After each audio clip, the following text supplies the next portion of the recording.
Guys, magluluto ako ng ulam namin sa pananghalian. Menudo. Pakukuluan ko muna yung baboy para lumambot na. Yan, pinakuluan ko na yan, oh.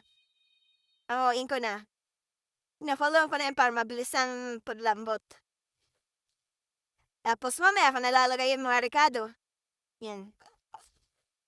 Ikisayin ko na yan. Na ating menudo. Yan. Unahin ko na yung mga gulay kasi luto naman na yung baboy. Konting pakulo na lang yun eh. Yan, lalagyan natin yung baboy. Yan, mix-mix lang natin. Lagyan natin ng mga ano to. Laurel, asin, bacon. Yan, paminta. Yan. At lagyan din natin ng tomato paste.